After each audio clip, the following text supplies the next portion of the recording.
kind of pushing you towards that line and being like convinced this place is haunted. Oh. I'm sorry. All right. Is that what we saw? All right. Well, before we get into history, then let's see what equipment we have. Who has EMF meters? One. K2. 2. 3. 4. Oh, okay. Okay, like so 3 of us. What about audio recorders? 1, 2, 3, 4. Excellent. What about video recorders? Nobody? Dead? Okay. I could turn mine on my camera. And how many cameras? Okay, cool. And cameras do make noise. The good thing about cameras is they usually beep, you know, when they do their thing. So, yeah, we know it's a mechanical noise, not a big deal. Someone recently had one that was talking. Yes, we heard about it. Oh, did you? And then one of the guys who walked up from the basement really never stopped breathing hard the whole time. Oh. Yeah.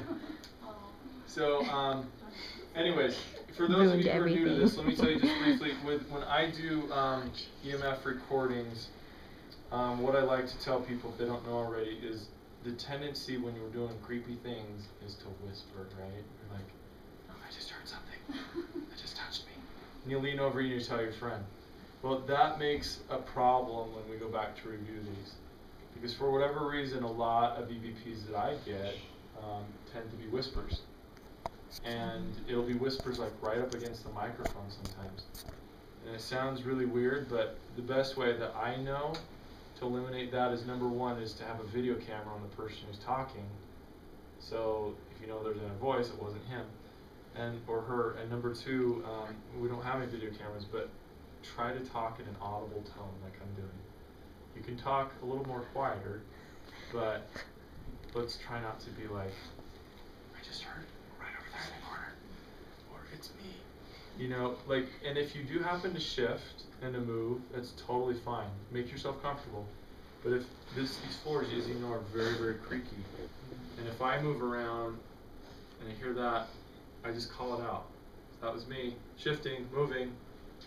If you have to clear your throat, or you do like a heavy sigh, or like your nose is running, like, you know, just call it out. And that really helps when you go back to review things, because all we have basically is my recorder, and if any one of you are in my group and I want to corroborate and play yours back to see if yours caught it as well, all we have is audio, because we don't have any video right now. So let's just make sure that we call out noises. Motorcycle, I hear outside, I hear people in the hallway, whatever. And then also try not to talk over each other, but I need you guys to participate. We've been doing some really cool stuff. We started to get somewhat of a reaction when we were playing songs from the 20s and 30s. Someone had some songs on one of their phones, and the group before, we were singing songs.